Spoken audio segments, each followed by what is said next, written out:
दोस्तों, सरस्वती अकेडमी के इस ऑनलाइन प्लेटफॉर्म पर एक बार फिर आपका स्वागत है।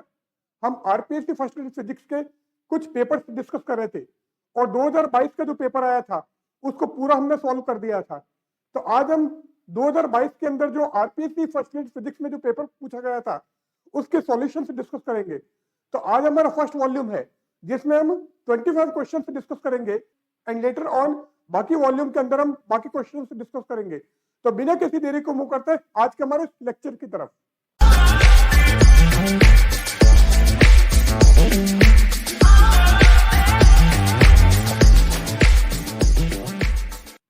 नाउ आज का जो हमारा फर्स्ट क्वेश्चन है वो क्या है? A Carnot engine operating between temperature T1 and T2 has efficiency 1/6।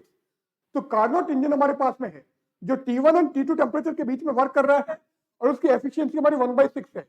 When T2 is lowered by 62 Kelvin, its efficiency increases to 1/3। तो जैसे ही आप T2 का टेम्परेचर कम कर देते हो और कम कितना कर रहे हो 62 केल्विन से, तो इसकी एफिशिएंसी 1/6 बढ़कर हो जाती है। And then T1 and T2 are respectively. तो उस केस में T1 एंड T2 जो हमारा टेम्परेचर है वो क्या होंगे, वो हमको निकालना है। एंड साथ में ये बोला है कि T2 की वैल्यू T1 से कम है। हमको पता है कि T1 हमारा एक्चुअल में हॉट बॉडी का टेम्परेचर होता है जबकि T2 हमारा कोल्ड बॉडी का टेम्परेचर होता है। तो नेचुरली T2 की वैल्यू T1 से कम होगी। अब एफिशिएंसी का फॉर्मूला हमारा जो होता है वो हम लेते हैं। एफिशिएंसी का जो हमारा फॉर्मूला है वो है eta equal to 1 minus T2 by T1। ये एफिशिएंसी का फॉर्मूला है एंड यहां पर T1 की वैल्यू T2 से ज्यादा है।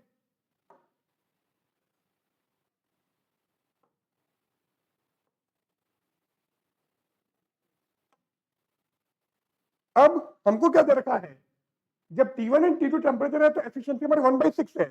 तो 1/6 equal to 1 minus T2 by T1 ये हो गया। इसको हम इक्वेशन नंबर 1 कर देते हैं। देन इसमें क्या किया है, T2 का टेम्परेचर 62 केल्विन कम कर दिया है और एफिशिएंसी हमारी 1/3 हो गई है। तो 1/3 equal to 1 minus T2 minus कितना कम हुआ है 62 डिवाइडेड बाय T1 और इसको हम इक्वेशन नंबर 2 कर देंगे। पहले इसको मैं थोड़ा और ओपन कर देता हूं। तो 1/3 equal to 1 minus T2 by T1 plus 62 by T1 ये हो गया। अब आप क्या करोगे, 1 माइनस T2 बाई T1 की जगह आप 1/6 रख सकते हो। तो ये वैल्यू आप इसकी जगह रिप्लेस कर दो। तो ये क्या हो गया, ये हमारा हो गया 1/3 equal to 1/6 plus 62 by T1। अब हम इस इक्वेशन को सॉल्व करके क्या करेंगे, T1 की वैल्यू निकाल देते हैं। तो आप पहले 1/6 को लेफ्ट में लो। तो जैसे 1/6 को लेफ्ट में लोगे ये क्या हो जाएगा, ये हमारा हो जाएगा 1/3 is equal to 62 by T1। And यहां से T1 क्या आ गया, T1 हो गया 3 इंटू 62 और ये हमारा हो जाएगा 372 केल्विन। ये हमारा T1 की वैल्यू आ गई। अब आपको T2 की वैल्यू निकालनी है। कि T2 की वैल्यू निकालने के लिए क्या करोगे, ये T1 की वैल्यू आप यहां पर रखोगे। तो ये क्या हो गया 1/6 is equal to 1 minus T2 upon 372। अब आप इसको सॉल्व कर दो और T2 की वैल्यू निकालो। तो मैं क्या करता हूं, 1/6 को उधर लेके जाता हूं, T2 बाई 372 को इधर लाता हूं। तो ये हमारा क्या हो जाएगा, ये हो जाएगा T2 बाई 372 एंड 1 माइनस 1/6 क्या हो जाएगा 5/6। तो 5/6 ये आ गया। अब आप कैंसिल करो। कैंसिल क्या करोगे, ये कैंसिल करता हूं मैं, 6 1 6 और ये हो गया 6 6 36 और 6 2 12 62। तो T2 क्या आ गया, T2 हो गया हमारा 5 इंटू 62 और ये हो जाएगा 5 9 10 और 5 6 30 और 1 31 310 केल्विन। तो T1 तो हमारा क्या है 372 केल्विन एंड T2 क्या है 310 केल्विन। चेक कर लेते हैं, 372 एंड 310 ये कहां पे आ रहा है, 372 एंड 310 ये हो गया हमारा option 2। Now next question, choose the best thermal conductor among the following.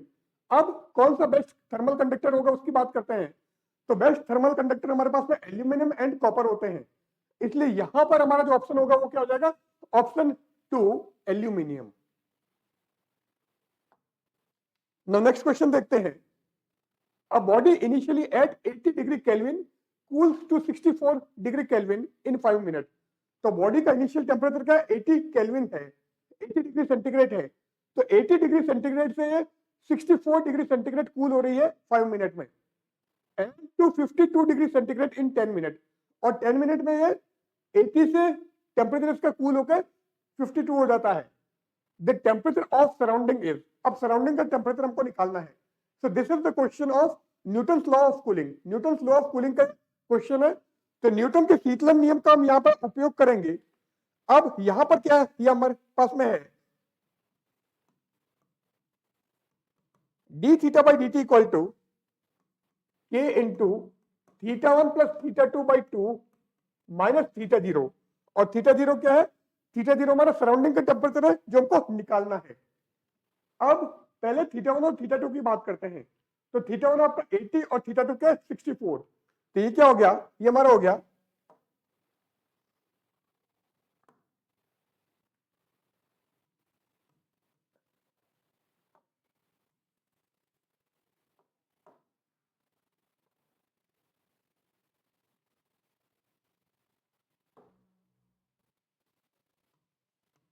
80 minus 64 divided by 5। 5 minute में हो रहा है, तो divided by 5 is equal to k constant है। तो 80 plus 64 divided by 2 minus theta 0, ये हमको निकालना है। अब इसको आप सॉल्व कर दो। ये क्या हो गया? ये हो गया 10 माइनस 4 हो गया 6, ये हो गया 7 माइनस 6 1।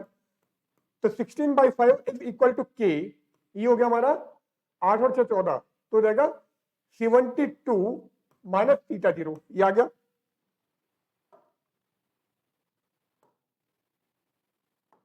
अब इसको मैं कर देता हूं इक्वेशन नंबर 1।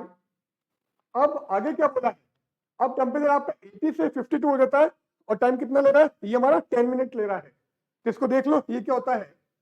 ये हमारा हो गया 80 minus 52 divided by 10 is equal to k. 80 plus 52 upon 2 minus theta 0, ये आ गया। अब इसको आप सब्ट्रैक्ट कर दो।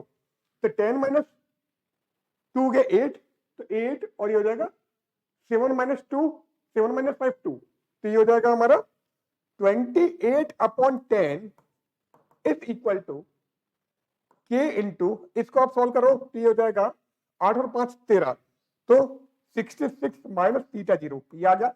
इसको हम कर देते हैं इक्वेशन नंबर ये 2। अब इन दोनों को हमको सॉल्व करना है। तो यहां पर हम क्या करते हैं, मैं 1/2 कर देता हूं। तो अगर मैं इक्वेशन 1 को 2 से डिवाइड करूंगा तो 1/2 क्या हो जाएगा? ये हमारा हो जाएगा 16/5 इंटू 10/28 इज इक्वल टू, के से के कैंसिल हो गया, 72 minus theta 0 divided by 66 minus theta 0, ये आ गया। अब आप कैंसिल करो। कैंसिल क्या होगा? 5 1 5, 5 2 10, ये हो गया। देन 4 चौक 16, 4 7 28, ये आ गया। ये हो गया हमारा 8 upon 7 is equal to 72 minus theta 0 divided by 66 minus theta 0। सही है। अब आप इसको क्रॉस मल्टीप्लाई करके सॉल्व कर दो, और अगर मैं इसको सॉल्व करता हूं तो यहां पर क्या आ जाएगा? ये हमारा हो जाएगा theta 0 is equal to 24 degree centigrade. तो हमारा जो सराउंडिंग का टेम्परेचर है वो क्या गया? 24 डिग्री सेंटीग्रेड। चेक कर लो 24 डिग्री सेंटीग्रेड हमको कहां पर मिल रहा है? तो ऑप्शन क्या होगा हमारा? 2।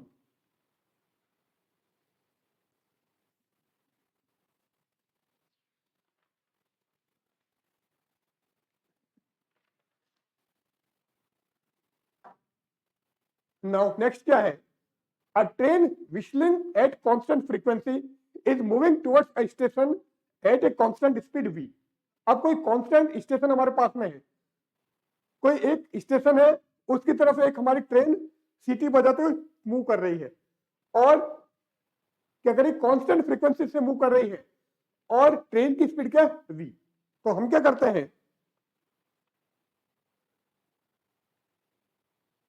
उसके बाद में क्या बोला है, the train goes past stationary observer on the station. उसके बाद में क्या होता है, आपका कोई ऑब्जर्वर है, वो स्टेशन पर है, तो वहां से ट्रेन आपकी आगे बढ़ जाती है। The frequency ends of the sound is heard by observer can be expressed by which of the expected curve as a function of time. तो क्या हो रहा है, हमारे पास में एक ऑब्जर्वर है, ऑब्जर्वर हमारा स्टेशन पर है, तो ये तो हमारा ऑब्जर्वर, ठीक है। अब क्या है, यहां पर एक ट्रेन है, ये ट्रेन हमारी यहां पर आ रही है और कांस्टेंट स्पीड से मूव कर रही है v। अब हम क्या करते हैं, ट्रेन की फ्रीक्वेंसी में n मान लेता हूं, ये n, तो n फ्रीक्वेंसी से क्या हो रही है, वो आवाज करती हुई ऑब्जर्वर की तरफ आ रही है, ये हमारी ट्रेन है, ये भी है ट्रेन।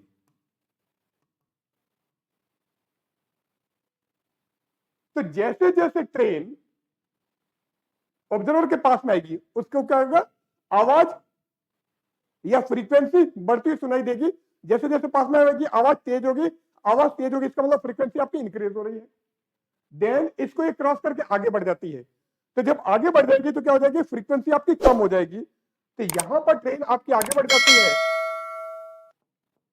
ये ट्रेन आगे चली गई, ये हमारी ट्रेन थी, यहां पर मान लेते हैं ये एन डबल डैश, तो यहां तो क्या होगा, फ्रीक्वेंसी बढ़ती हुई आएगी, ये बढ़ती हुई,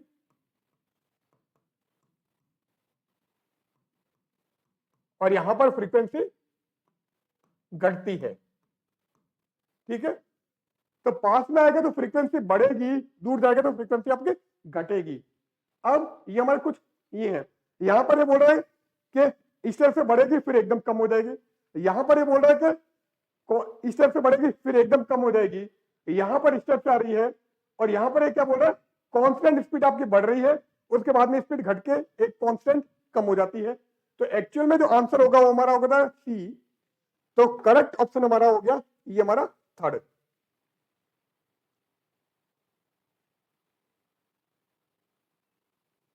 तो एक वैल्यू से तो बढ़ेगी, उसके बाद में क्या हो जाएगी, घटकर आपकी कांस्टेंट हो जाएगी। Now next question, a wave traveling along a string is described by। अब हमको एक इक्वेशन दे रखी है, तो यहां पर हम देख लेते हैं ये क्या है, ये हमारे पास में y x t is equal to 0.008 sine of 62.8x minus 3t, ये हमारे पास में है। अब यहां पर आपको करना क्या है वो हम देख लेते हैं।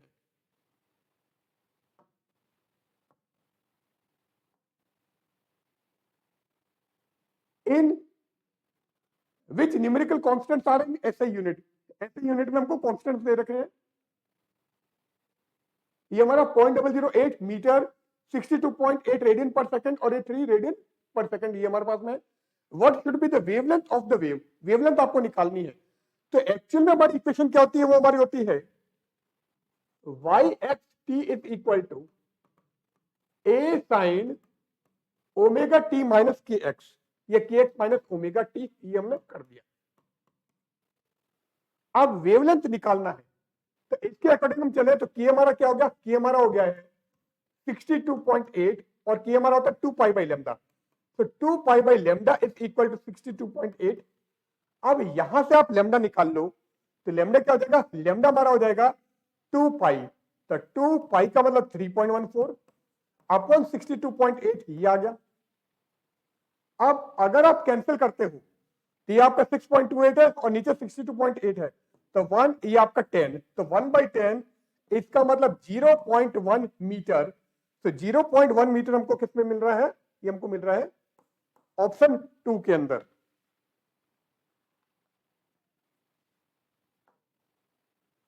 Now next, light from a point source in air falls on a spherical glass surface। तो किसी स्फेरिकल ग्लास सरफेस के ऊपर हमारी लाइट गिर रही है, रिफ्लेक्टिव इंडेक्स एन हमको दे रखा है 1.5, जिसको हम बेसिकली म्यू से रिप्रेजेंट करते हैं, एंड रेडियस ऑफ कर्वेचर हमको दे रखा है 20 सेंटीमीटर, ठीक है। The distance of the light source from the glass surface is 140 centimetre. अब लाइट सोर्स की आपके ग्लास सरफेस से डिस्टेंस है 140 सेंटीमीटर, जो कि हमारा यू होता है। At what position the image is formed from the glass surface, मतलब आपको वी निकालना है। तो यहां पर मैं क्या करता हूं, फॉर्मूला मेरे पास में क्या, स्फेरिकल सरफेस के लिए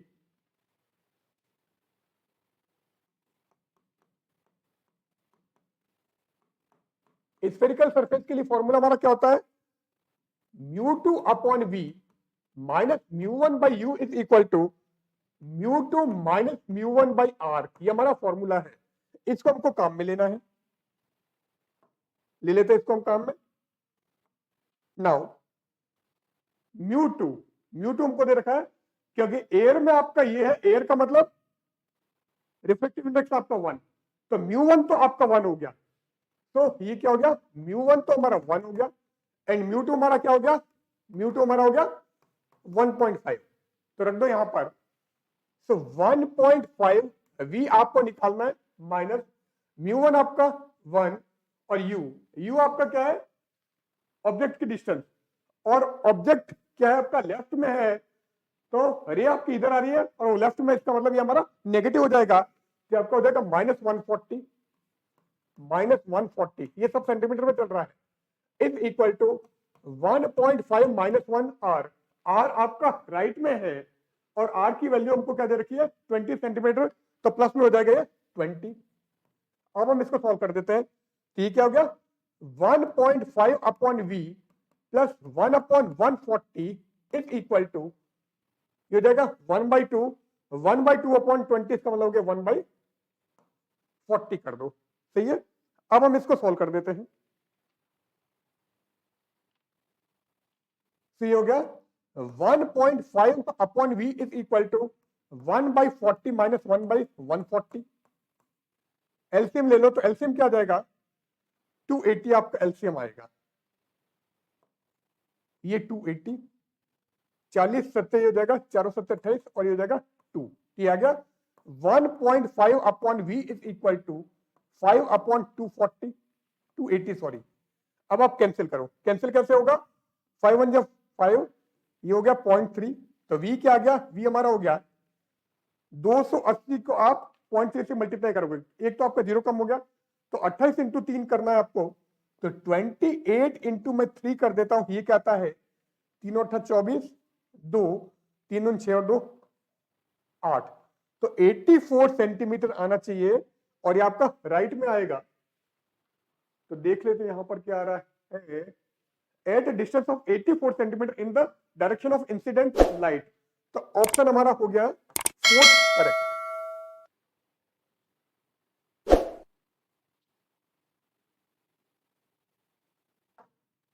नेक्स्ट पे चलते हैं, if the focal length of objective lens is increased then magnifying power of. अब ऑब्जेक्टिव लेंस या अभिदर्शक लेंस की आप क्या कर रहे हो, फोकल लेंथ बढ़ा रहे हो, फोकस दूरी बढ़ा रहे हो, तो मैग्नीफाइंग पावर क्या होगा वो हमको देखना है। Magnifying power of microscope will increase but that of telescope decrease. अब आप चेक कर लेते हैं, होता क्या है हमारे पास में, एक हमारे पास में माइक्रोस्कोप और एक हमारे पास में टेलीस्कोप, ये दो माइक्रोस्कोप की जो मैग्नीफाइंग पावर है, आवर्धन क्षमता है, वो हमारी होती है L upon F not into D upon f ई, ये है। एंड टेलीस्कोप की बात करें तो टेलीस्कोप की हमारी होती है f o upon f e. F o का मतलब focal length of objective lens, f e का मतलब focal length of eye lens, ठीक है। और डी हमारा क्या है, डी एल वगैरह यहां पे यूज नहीं हो रहे थे, इसको छोड़ते हैं। तो अगर मैं यहां पर देखूं तो यहां पर अगर मैं एफ ओ बढ़ाता हूं तो एम हमारा कम होता है, तो माइक्रोस्कोप में तो क्या हो रहा है, डिक्रीज हो रही है, और टेलीस्कोप में अगर मैं एफ ओ बढ़ता हूं तो इंक्रीज होती है, तो हमारी इंक्रीज हो रही है। डी का मतलब क्या है, लीस्ट डिस्टेंस वाली जो दूरी है ना, जहां पर आपको क्लियर दिखता है वो हमारा डी होता है।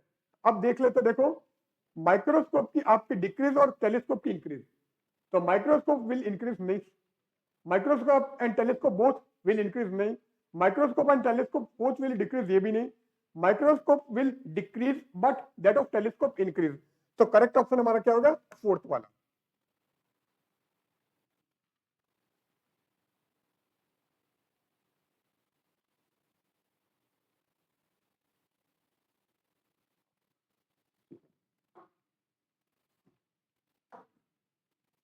नेक्स्ट क्या है, choose wrong statement for a conductor under electrostatic condition. तो स्थिर विद्युतिकी के अंदर आपके कंडक्टर की कौन सी कंडीशन गलत है, रॉन्ग है, वो हमको देखना है। Electric field inside a conductor is zero. अब अंदर की साइड में कोई भी आपका चार्ज नहीं होता है।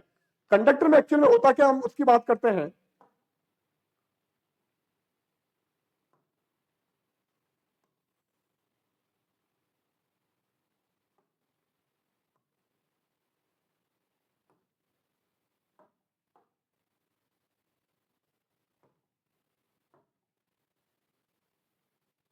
अब हमारे पास में ये कंडक्टर है, ठीक है। तो कंडक्टर में एक्चुअल में क्या होता है, चार्ज केवल इसकी सरफेस पर रहता है। तो अंदर आपका Q जीरो है, और Q जीरो है तो हमारा क्या, E भी जीरो है। तो electric field inside the conductor is zero, correct है। Electric potential is constant throughout the volume of the conductor. अब पूरे वॉल्यूम में इलेक्ट्रिक फील्ड आपका कांस्टेंट रहता है, ये भी ठीक है। Electric field at the surface of conductor is normal to the surface. Electric field आपका नॉर्मल डायरेक्शन में होता है, ये भी सही है, ये ऐसे होता है। Total charge reside inside the conductor. अब हमने बोला कंडक्टर के अंदर चार्ज आपका जीरो होता है, तो ये क्या बोल रहा है, the total charge reside in the conductor, ये संपूर्ण आवेश चालक के अंदर रहता है। ये हमारा रॉन्ग स्टेटमेंट है, तो क्या हो जाएगा, करेक्ट ऑप्शन हमारा fourth.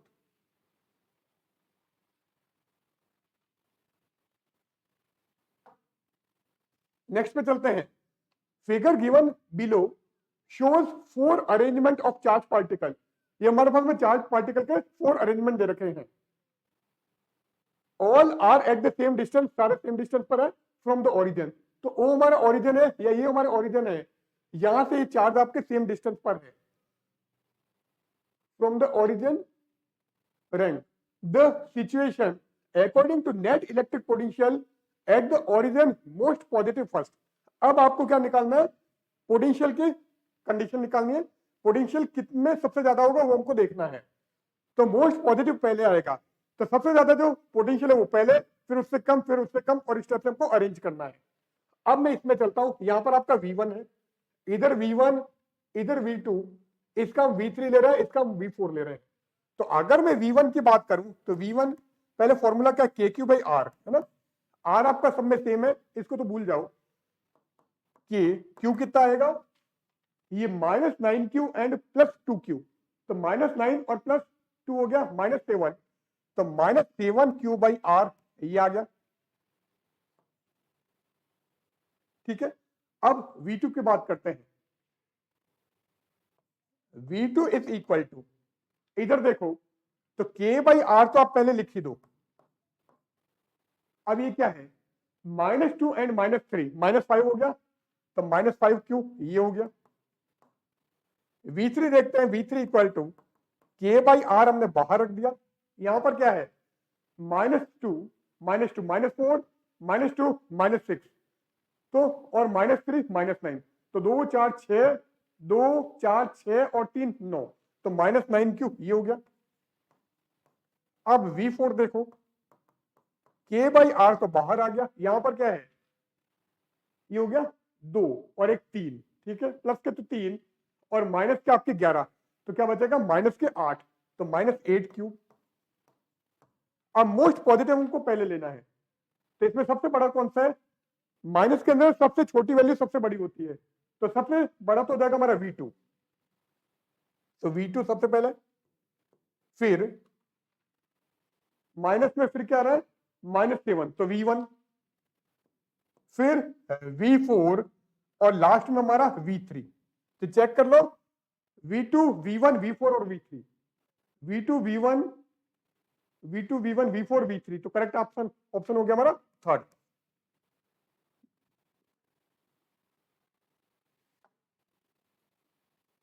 A parallel plate capacitor has a uniform electric field E in the space between the plates. अब पैरेलल प्लेट कैपेसिटर हमारे पास में है कि पैरेलल प्लेट कैपेसिटर दोनों के बीच में क्या बोला, इलेक्ट्रिक फील्ड हमने E बोला है, ठीक है, और इसकी डिस्टेंस हमारी D हमारी होती है, मान ही लेते हैं। If the space between the plate is D, हमने ये भी माना है, and area of each plate is A, area of cross section हमारा A है। The energy stored in the capacitor is, अब आपको एनर्जी निकालनी है। अब हम एनर्जी की बात करें तो एनर्जी में हमारा क्या होता है, एनर्जी हमारी होती है U equal to half epsilon E square, ये हमारा एनर्जी का फॉर्मूला है। ये हाफ CV स्क्वायर काम में ले लो आप, तो हाफ CV स्क्वायर ये है। अब V इलेक्ट्रिक फील्ड और V में रिलेशन होता है E equal to V by d या V equal to E into d, ये आ गया। और क्या हमारे पास में C की जगह हम क्या काम में ले सकते हैं, पैरेलल प्लेट कैपेसिटर है तो C हमारा हो गया इप्सिलॉन 0 A अपॉन डी, ये है, ये भी काम में ले लो। तो ये सारी वैल्यूज मैं ऊपर रख देता हूं, तो ऊपर में रखता हूं ये सारी वैल्यूज, तो ये क्या हो गया, U is equal to half epsilon 0 A upon d और ये होगा E इंटू डी का होल स्क्वायर, ठीक है। अब सॉल्व कर देते हैं, तो U क्या आ जाएगा, U is equal to half epsilon 0 A E square d, हाफ epsilon 0 A E square d, क्योंकि एक डी हमारा कैंसिल हो गया है। अब चेक कर लो ये कहां आ रहा है, half epsilon 0 E square A D, तो करेक्ट ऑप्शन हमारा क्या हो गया, ये हमारा फर्स्ट वाला।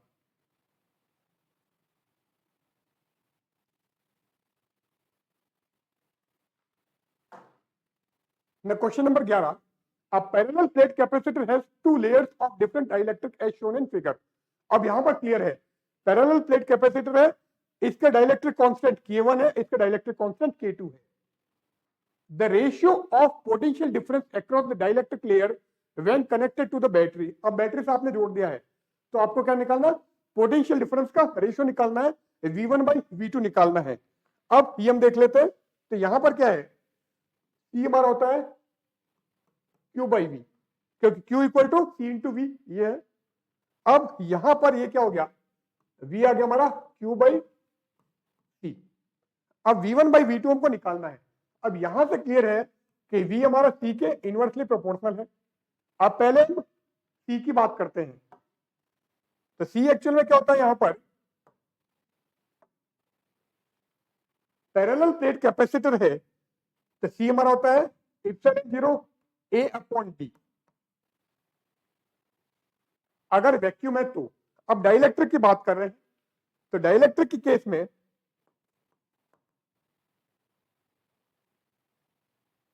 C हो जाता हमारा K epsilon 0 A upon D, ये ठीक है। फर्स्ट वाले में K1 है तो C1 लिख देंगे, सेकंड में K2 है तो हम C2 लिख देंगे। तो C1 क्या गया, C1 हमारा हो गया K1 epsilon 0 A upon D and C2 हमारा हो गया है C2 K2 epsilon 0 A upon D, ये आ गया। तो यहां से हमको C1 और C2 का रेशियो मिल जाएगा, तो C1 बाई C2 क्या आ गया, C1 बाई C2 हो गया इप्सिलॉन 0 A अपॉन डी, तो कैंसिल हो गया, K1 by K2, K1 by K2, ये है। अब यहां पर डिस्टेंस आपकी A एंड B है, तो हमको थोड़ा सा और देखना पड़ेगा। यहां पर ये क्या हो जाएगा,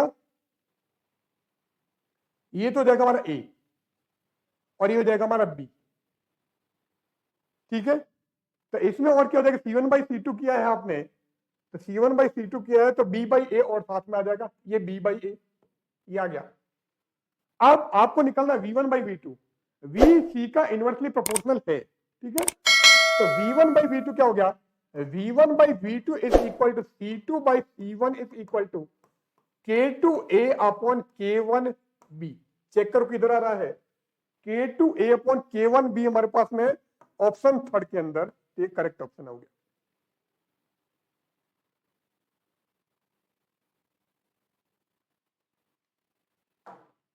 नेक्स्ट क्या है, what will be the equivalent resistance across the diagonally opposite corner A and H of a cubical network consisting of 12 resistors, each of resistance 12 kilo ohm. अभी हमारे पास में क्यूब है, अब क्यूब के जो 12 साइड्स हैं, 12 साइड्स है, उसमें आपने क्या किया है, 2 किलो ओम का रेजिस्टेंस लगा रखा है।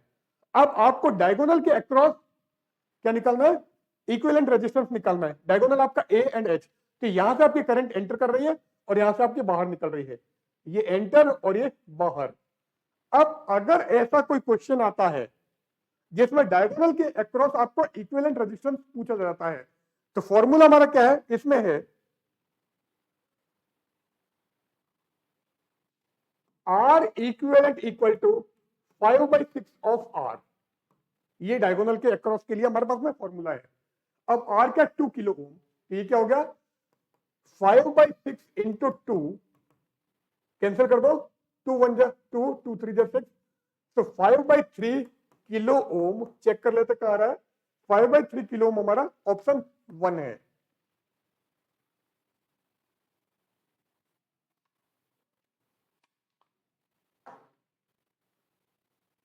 In the circuit shown in figure, power developed across 1, 2 and 3 ohm resistance are in the ratio। अब 1, 2 and 3 के अक्रॉस आपको पावर निकालनी है, ये हमारे पास में डायग्राम दे रखा है। अब यहां पर क्या है, यहां से करंट आपकी आई एंटर कर रही है, ठीक है। अब यहां पर ये टोटल क्या हो जाएगा आपका, ये इधर जा रही है करंट, इधर जा रही है, तो जिधर रेजिस्टेंस ज्यादा होगा उधर करंट हमारी कम हो जाएगी, क्योंकि V equal to I R होता है, ठीक है। क्या है, V equal to I R, तो आई आपका आर के इनवर्सली प्रोपोर्शनल है, तो रेजिस्टेंस बढ़ेगा तो करंट हमारी कम हो जाएगी। इसका मतलब यहां पर करंट हमारी क्या हो गई, ये हमारी हो गई, इधर हमारी हो जाएगी आई बाई, इसको मैं कैपिटल आई मान लू अगर, ये हो गया हमारा I/3, और ये क्या हो जाएगा, ये हो गया, ना ना I/3 नहीं, रेजिस्टेंस कम है, करंट ज्यादा होगी, 2I/3, और ये आपके I/3, ठीक है। तो ऊपर तो आपके 2I/3 हो जाएगी, नीचे आपकी I/3 हो जाएगी, और आगे वापस आपके दोनों को मिलाओगे तो वापस I मिल जाएगी, ठीक है।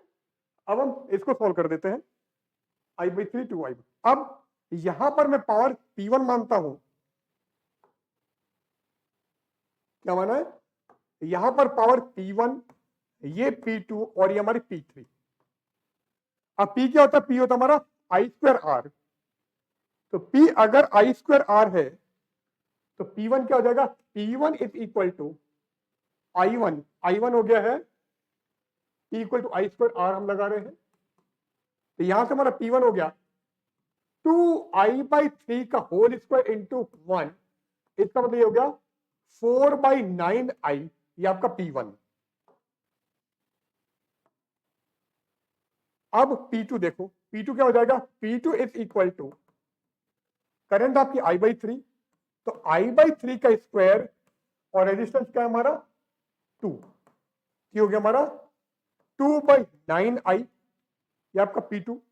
अब P3 की बात करते हैं, P3 is equal to, current तो आपकी पूरी I आ गई, तो I² और रेजिस्टेंस आपका 3, तो 3I²।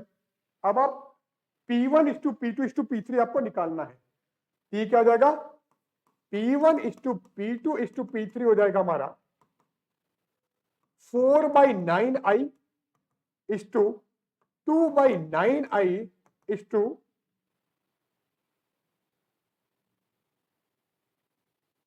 ये सब में I² है ना, आई गलत लिख दिया, सब में I² आ रहा है, ये I² है, ये भी I² है, तो ये I², ये भी I², और क्या हो गया 3I²। अब I² तो आपका कैंसिल हो जाएगा, तो क्या बच जाएगा, यहां पर बचेगा 4/9 इज टू 2/9 इज टू 3। अब आप पूरे को 9 से मल्टीप्लाई कर दो, ये हो गया हमारा 4 2 एंड 27, 4 2 27, देखो करेक्ट ऑप्शन हो गया हमारा सेकंड वाला।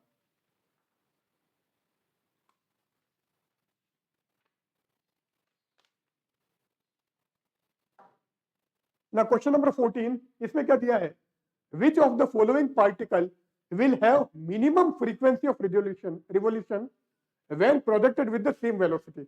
सेम वेलोसिटी के साथ में सबको हम प्रोजेक्ट कर रहे हैं, मिनिमम फ्रीक्वेंसी ऑफ रिवोल्यूशन किसका होगा? when projected with the same velocity perpendicular to the given magnetic field. अब मैग्नेटिक फील्ड आपका परपेंडिकुलर है, तो परपेंडिकुलर मैग्नेटिक फील्ड में आप सेम वेलोसिटी से प्रोजेक्ट कर रहे हो सारे पार्टिकल को, मिनिमम फ्रीक्वेंसी ऑफ रिवोल्यूशन या निम्नतम परिभ्रमण आवृत्ति किसकी होगी वो हमको निकालना है। अब यहां पर क्या है, जैसे हम साइक्लोट्रॉन की बात करते हैं तो साइक्लोट्रॉन में क्या है, परपेंडिकुलर मैग्नेटिक फील्ड ही होता है,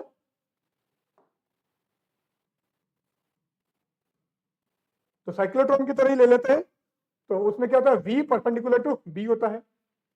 अब परपेंडिकुलर के केस में क्या होगा, आपका सेंटीपिटल फोर्स आपका मैग्नेटिक फील्ड के बराबर हो जाएगा, तो ये क्या हो जाता है, mv²/r is equal to qvb, ये हमारा है। यहां से आपका v तो कैंसिल हो गया, एक तो ये कैंसिल कर दिया, तो r अगर मैं निकालूं तो r हमारा क्या हो जाएगा, mv/qb, ये हमारा r हो जाता है। ठीक है, अब आप क्या करोगे, अब यहां पर r तो हमारा निकल गया है, आपको मिनिमम परिभ्रमण आवृत्ति निकालनी है, ओमेगा निकालना है। अब ओमेगा क्या होता है, ओमेगा हमारा होता है 2π/t। ठीक है, ये ओमेगा है। अब t की बात करें,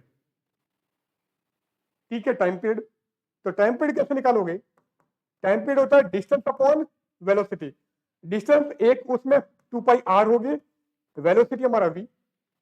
अब 2π से 2π तो कैंसिल हो गया, ये 2π और 2π कैंसिल हो गया, तो ओमेगा क्या हो गया, ओमेगा इक्वल टू v/r ही आ गया। अब हम यहां से हम v/r निकालेंगे। ठीक है, r की वैल्यू में रख देता हूं, ये क्या हो गया, v/mv, ये qb, तो आपका v से v भी कैंसिल हो गया, तो ओमेगा क्या हो गया, omega is equal to qb/m, ये है। अब यहां पर क्या है, गिवन मैग्नेटिक फील्ड भी आपका हट गया है, तो v और q और m पर डिपेंड कर रहा है।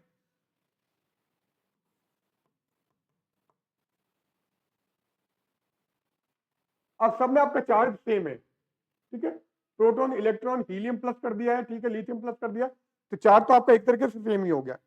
अब यहां पर ये क्या हो रहा है, omega inversely proportional to m आ गया, तो जिसका मास सबसे ज्यादा होगा उसका ओमेगा सबसे कम होगा। अब मास सबसे ज्यादा किसका, आपका लिथियम का, तो लिथियम का मास सबसे ज्यादा है, तो आपका ओमेगा सबसे कम हो जाएगा, तो क्या हो जाएगा,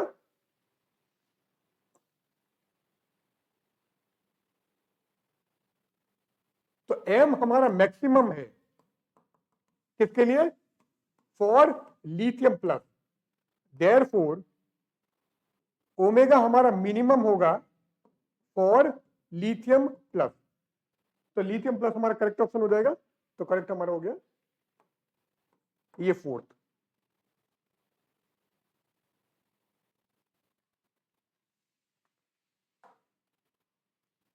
Choose the wrong statement for magnetic susceptibility for ferromagnetic material goes through a hysteresis loop।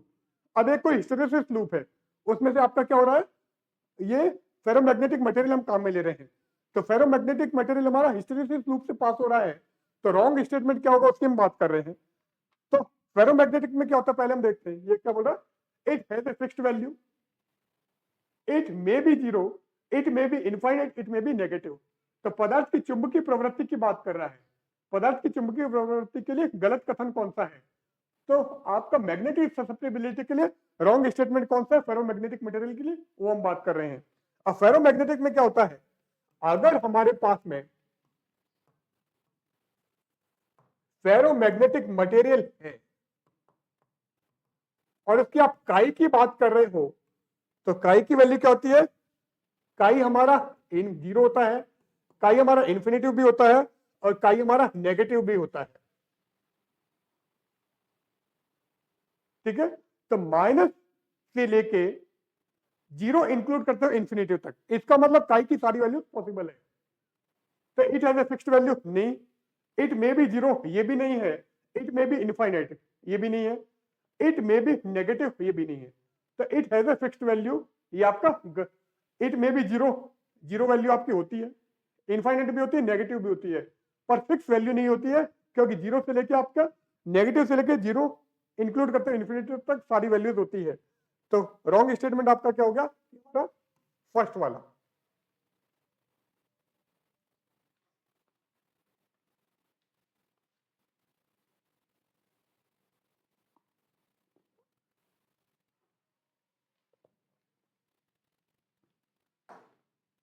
Next हम लेते हैं when current changes from 2 ampere to -2 ampere in 0.05 second.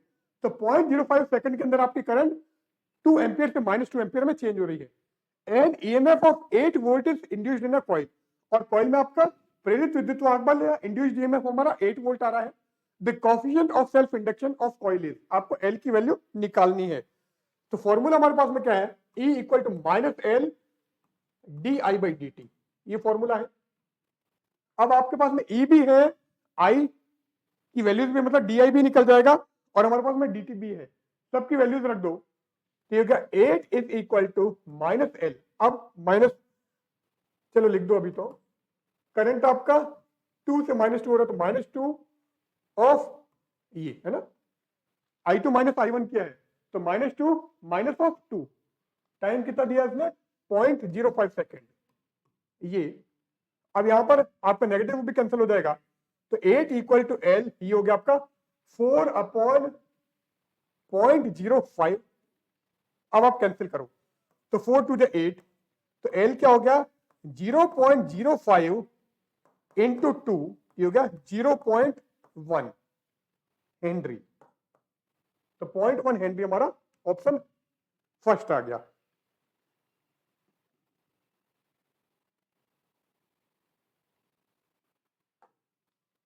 Next देखो, नेक्स्ट क्या है, a 220 volt input is supplied to a transformer.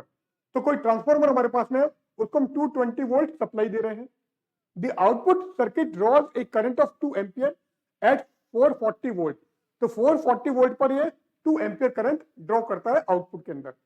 If the efficiency of transformer is 80%, efficiency 80% दे रखा है, the current drawn by the primary winding of the transformer.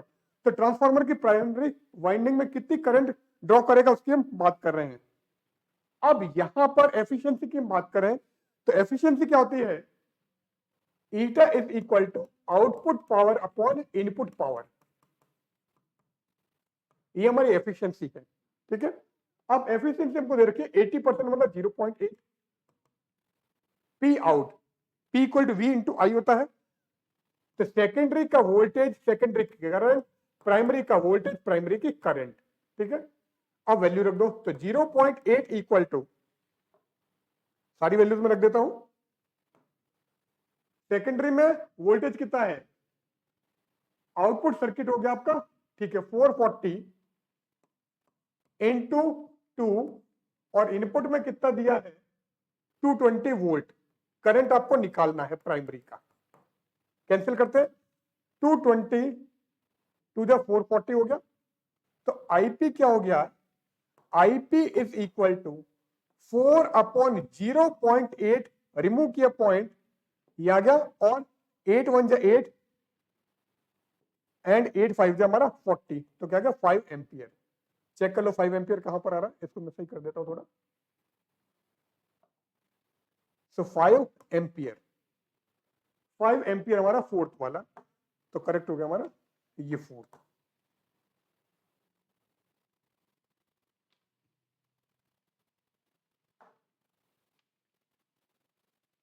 In the given LCR circuit, the voltage across the terminal of the resistance and current flowing through it will be, अब क्या निकालना है, in the given LCR circuit, LCR circuit हमको दे रखा है, the voltage across the terminal of the resistor and current flowing through it।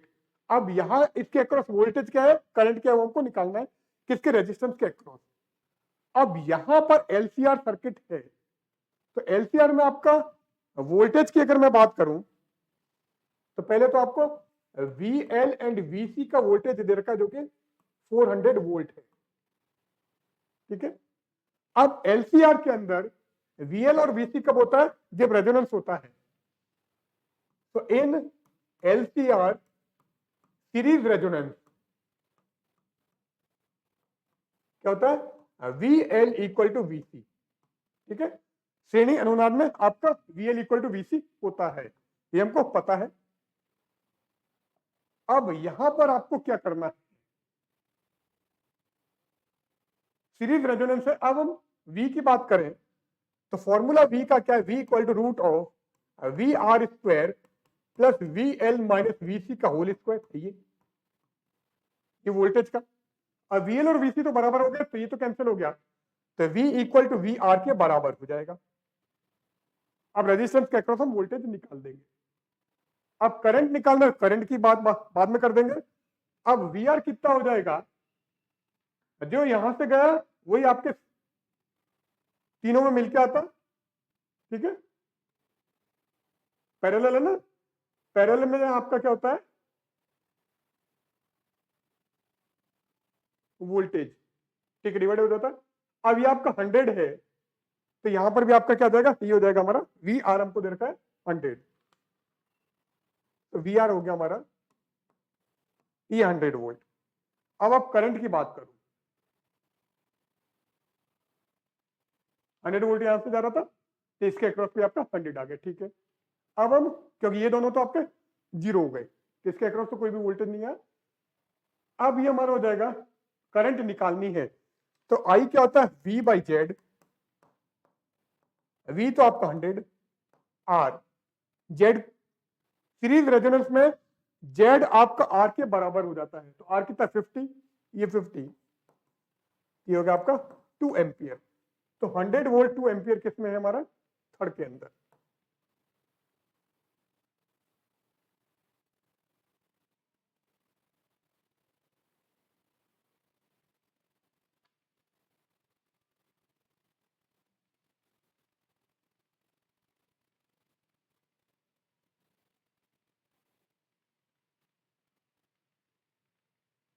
ये 100 तो समझ में आ गया ना, क्योंकि ये आपका 100 है, ये आपका जीरो हो गया है, तो V R और V आपके बराबर हो जाएंगे, और V कितना आपका 100, तो ये भी आपका 100 आ गया।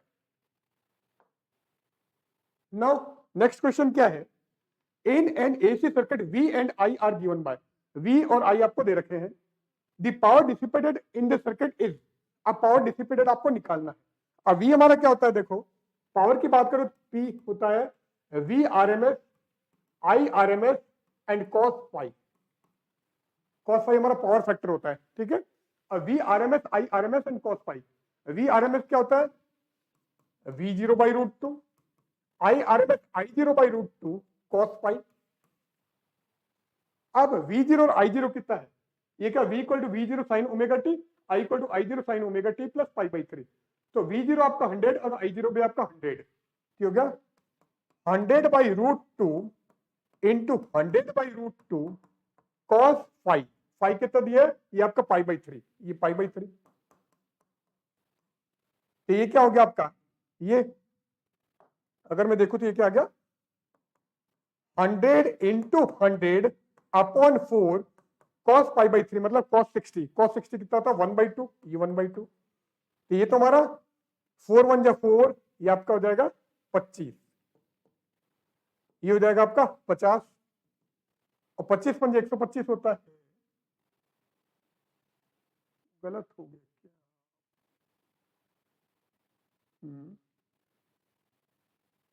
और ये मिली एम्पियर है, मिली एम्पियर, इसका मतलब यहाँ पर 10 की पावर -3 और आएगा, 10 की पावर -3 में और देख लेता हूँ, है ना, -3 ये।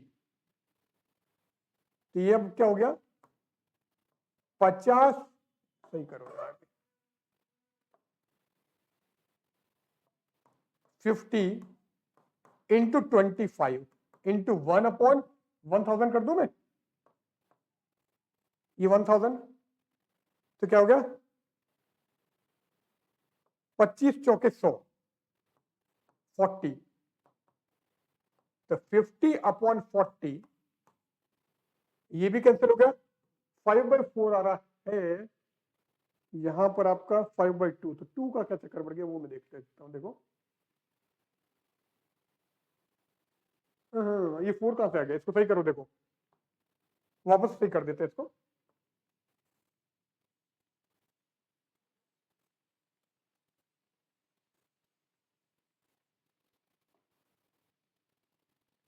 मिली एम्पियर में 10 की पावर -3 लगा दिया मैंने, ठीक है। अब मिली एम्पियर की वजह से हमने 10 की पावर -3 कर दिया।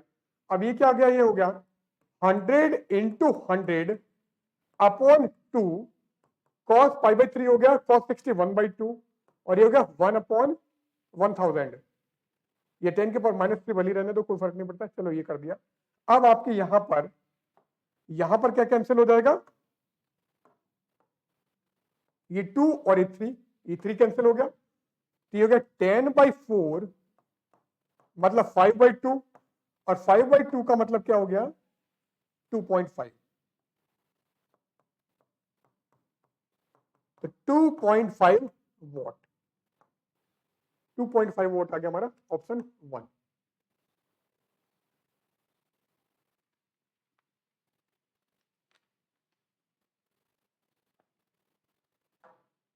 नेक्स्ट क्या दिया है, in Young's double slit experiment if the screen is moved away from the plane of slit then.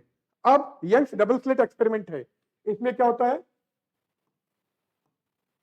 ये दो सोर्स S1 और S2, सोर्स के बीच के डिस्टेंस हमारा क्या होता है स्मॉल डी, ठीक है। अब हमारे पास में यहां पर स्क्रीन है, ये हमारी स्क्रीन,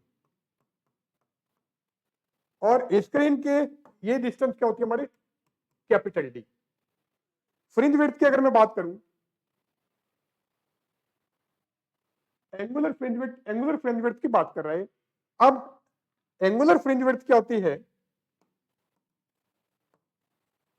एंगुलर फ्रिंज विड्थ मतलब एंगल की हम बात करेंगे, फ्रिंज विड्थ तो हमारी बीटा होती है lambda D by D, angular fringe width की बात कर रहे हैं तो एंगुलर फ्रिंज विड्थ होती है हमारा beta by capital D, beta होता है हमारा lambda D by small D, 1/d नीचे ही है तो d से d कैंसिल किया तो ये क्या हो गया हमारा लैम्डा बाई स्मॉल डी। अब ये क्या बोल रहा है, angular fringe width will decrease, कब, अगर आप अवे लेके जाते हो, मतलब डी को अगर बढ़ाते हो, तो यहां पर तो डी आ ही नहीं रहा है, कोई फर्क नहीं पड़ेगा, तो angular fringe width will decrease, गलत, angular fringe width will increase, ये भी गलत, angular fringe width will remain constant, तो करेक्ट ऑप्शन आपका क्या हो जाएगा, ये हो जाएगा आपका ये थर्ड वाला।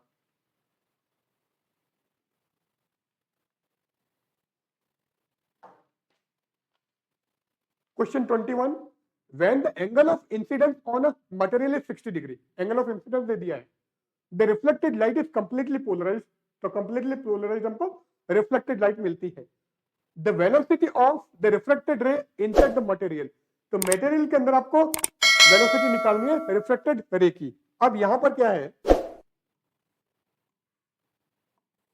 ये हमारी अब लाइट आ रही है, ये रिफ्लेक्टेड और ये हमारे रिफ्लेक्टेड, ठीक है।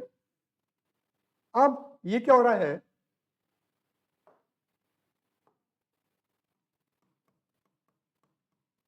ये तो आपके ऑर्डिनरी लाइट, फिर यहां पर आपके ये वाली लाइट जिसके vibration perpendicular to plane of paper है, और यहां पर ये वाली जिसके प्लेन के अंदर है।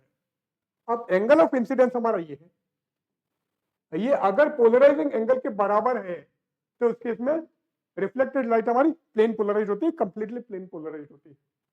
तो फॉर्मूला हमारा क्या हो जाएगा, यहां पर हमारा यह आ जाएगा mu is equal to tangent of I P या tangent of theta P, Brewster's angle या पोलराइजिंग एंगल जो भी आप बोलना चाहते हैं, ब्रूस्टर एंगल बोल दो चलो। अब यहां पर क्या दिया है, angle of incidence on a material 60 degree, ठीक है, reflected light is this one, निकाल लेते देखो, तो ये आपको दे रखा है 60 डिग्री, तो tan 60 होता है sin 60 बाई cos 60, तो √3 आ जाएगा, तो म्यू तो हमको √3 दे दिया है।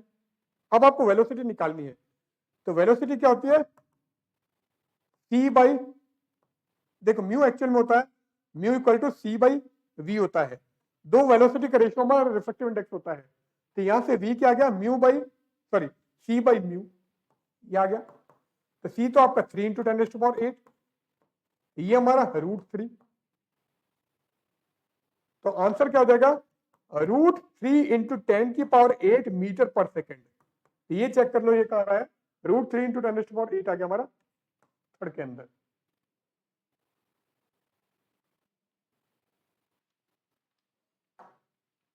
नेक्स्ट देखते हैं, what is the ratio of de Broglie wavelength of proton, neutron and alpha particle.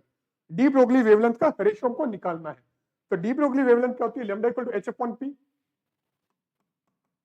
h/p, p को हम लिख सकते हैं √2me, तो h/√2me ये आ गया।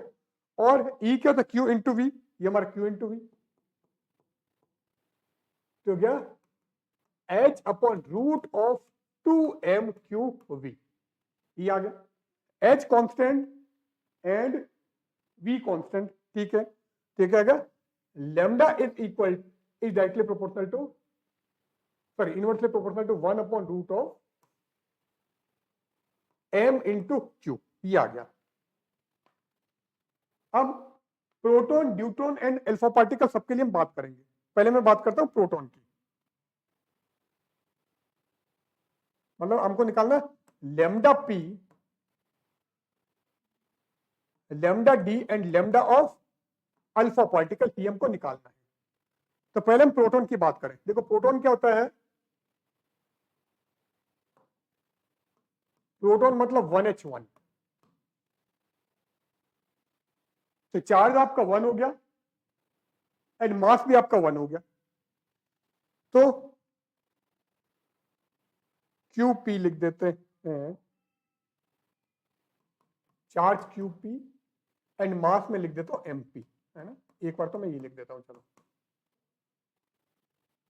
रिलेशन बाद में देख लेंगे। न्यूट्रॉन की बात करें, न्यूट्रॉन होता है 1h2, इसको पहले लिख दो। देखो ये क्या जाएगा, ये हो जाएगा equal to 1/√MP/QP, 1/√MD/QD, 1/√M∝Q∝, ये है ना, ये सब वैल्यू हम रखेंगे। सो MP/QP,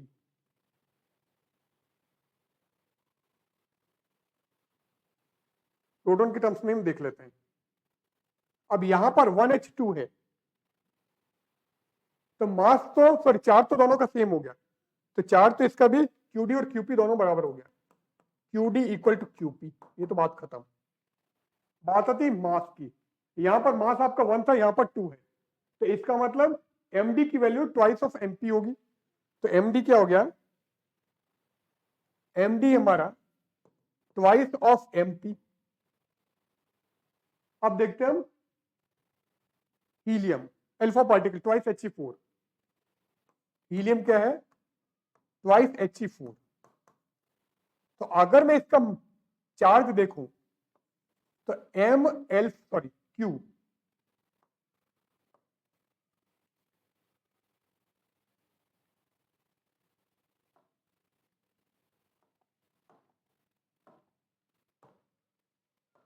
Q∝ क्या हो जाएगा, ट्वाइस ऑफ QP, डबल है, ये 2 आ रहा है। अब मास की बात करें तो M∝ हमारा होता है, ये आपका 4 टाइम्स है, जबकि ये आपका 1 था, तो 4 टाइम्स ऑफ MP ये है। अब आप वैल्यू रखो यहां पर, तो lambda P, lambda D and lambda alpha की आप बात कर रहे हो, तो ये तो 1/√MP/QP, 1/√, अब MD कितना है, MD हमारा ट्वाइस ऑफ MP, तो twice of MP, and charge कितना है, चार्ज आपका प्रोटॉन एंड न्यूट्रॉन का सेम है, तो हमारा QP लिख देता हूं 1/√, न्यूट्रॉन सॉरी अल्फा पार्टिकल का मास प्रोटॉन के मास का 4 टाइम्स, तो 4 टाइम्स ऑफ MP, चार्ज देखोगे तो ट्वाइस ऑफ प्रोटॉन, तो ट्वाइस ऑफ QP। अब ये क्या हो गया, ये सब कैंसिल हो गया तो आ गया 1, ये 1/√2 और ये क्या हो जाएगा 1 अपॉन, ये रूट में 8 है तो 1/2√2, तो 1:1/√2 1/2√2, तो आंसर हमारा थर्ड वाला होगा। तो इसको थोड़ा सा ढंग से देख लेना।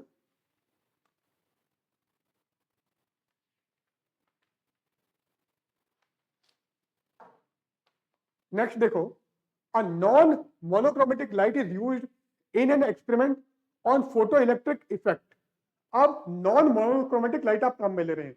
नॉन मोनोक्रोमेटिक लाइट मतलब ऐसी लाइट जिसकी वेवलेंथ आपकी चेंज होती है, वेवलेंथ कांस्टेंट नहीं है, तो लैम्डा इज नॉट कांस्टेंट, ये ध्यान रखना।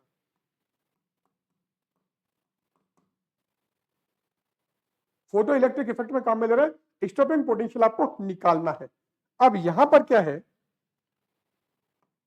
ये आपके सरफेस है, इसके ऊपर आपकी लाइट आ रही है, वेवलेंथ इसकी न्यू और थ्रेशोल्ड फ्रीक्वेंसी इसके न्यू और थ्रेशोल्ड फ्रीक्वेंसी में न्यू 0 मान ली। ठीक है, न्यू 0 से ज्यादा होगी तो ये क्रॉस करेगा, बाकी क्रॉस नहीं करेगा। अब यहां पर फॉर इलेक्ट्रॉन इमिशन,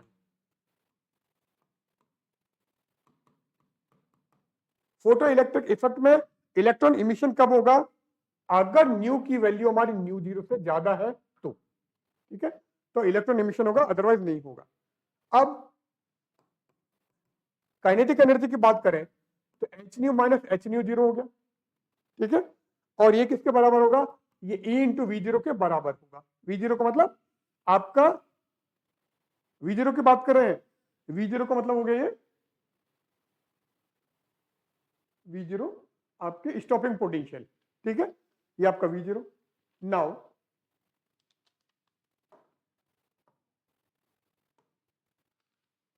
अब अगर हम न्यू बढ़ाते हैं, देयरफॉर न्यू बढ़ाने पर V0 की वैल्यू हमारी बढ़ेगी, V0 बढ़ेगा। ठीक है, काइनेटिक एनर्जी बढ़ जाएगी तो V0 हमारा बढ़ेगा, तो न्यू बढ़ाने पर V0 हमारा बढ़ रहा है। ठीक है, इसका मतलब क्या है, और साथ में आपको यह भी पता है कि lambda inversely proportional to nu है, तो ये क्या आ गया, तो V0 आपका क्या हो जाएगा, लैम्डा के इनवर्सली प्रोपोर्शनल आ जाएगा। Is related to the mean wavelength, is related to shortest wavelength, is related to longest wavelength, is not related to wavelength. अब वेवलेंथ से रिलेटेड है, अब कौन सी वेवलेंथ से रिलेटेड है, ये हमारा, क्योंकि जैसे जैसे आप लैम्डा बढ़ाओगे V0 आपका बढ़ेगा, सॉरी घटेगा, तो स्टॉपिंग पोटेंशियल आपका घटेगा अगर हम लैम्डा बढ़ाते हैं, तो it is related to shorter wavelength. तो करेक्ट ऑप्शन हमारा हो गया ये सेकंड।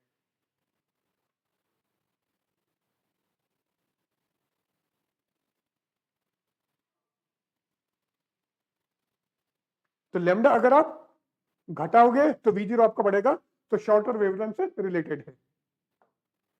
नेक्स्ट क्वेश्चन देख लेते हैं। Two protons are kept at a separation of 10 nanometre. 10 nanometre दूरी पर आपका दो प्रोटॉन है। Let Fn and Fe be the nuclear force and electromagnetic force. Electromagnetic force हमारा Fe और nuclear force Fn। Choose correct relation between them. अब nuclear force क्या होता है, न्यूक्लियर फोर्स आपका नेचर में मोस्ट स्ट्रॉन्गेस्ट फोर्स है। अब साथ में ये भी है कि न्यूक्लियर फोर्स आपका शॉर्ट रेंज फोर्स होता है, क्योंकि न्यूक्लियस की साइज आपकी बहुत छोटी होती है। तो अगर डिस्टेंस आपके बहुत कम है तो आपका न्यूक्लियर फोर्स स्ट्रॉन्गेस्ट होगा। और न्यूक्लियस या न्यूक्लियस की जो आपकी रेडियस है वो किस में होती है, न्यूक्लियर रेडियस हमारी फर्मी में होती है। Nuclear radius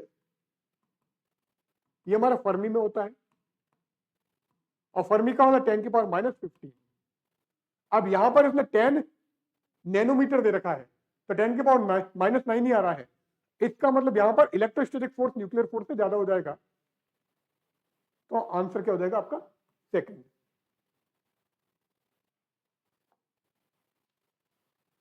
next question, the binding energy of neutron is, binding energy दे रखी है न्यूट्रॉन की, and that of alpha particle की भी दे रखी है। If two neutrons are fused to form one alpha particle then the energy released is.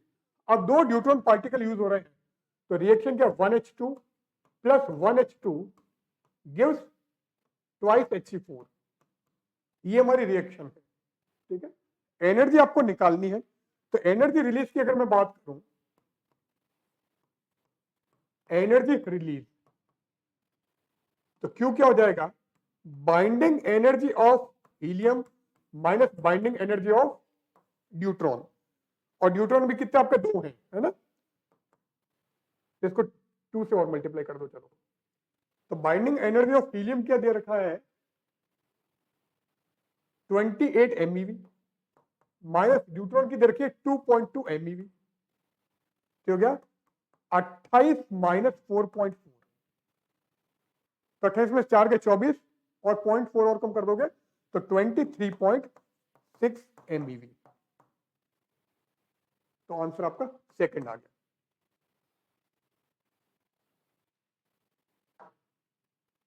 इसी के साथ आज का हमारे लेक्चर एंड करते हैं। आज हमने क्या किया है, आरपीएससी फर्स्ट ईयर फिजिक्स का जो 2020 का जो पेपर था उसके स्टार्टिंग के 25 क्वेश्चन हमने डिस्कस किए हैं। ये हमारा फर्स्ट वॉल्यूम था।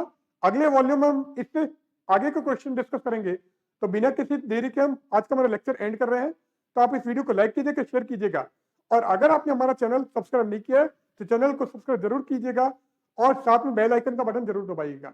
और आपको ये सारे कंटेंट फुल मोड में चाहिए तो हमारा जो ऐप है सरस्वती एकेडमी, जिसका लिंक हमने डिस्क्रिप्शन बॉक्स में दे रखा है, तो वहां पर आप जाके उस ऐप को डाउनलोड कर सकते हो और सारे कंटेंट आपको फुल मोड में मिल जाएंगे। तो आज का हमारा लेक्चर यहीं पे एंड होता है। Good bye.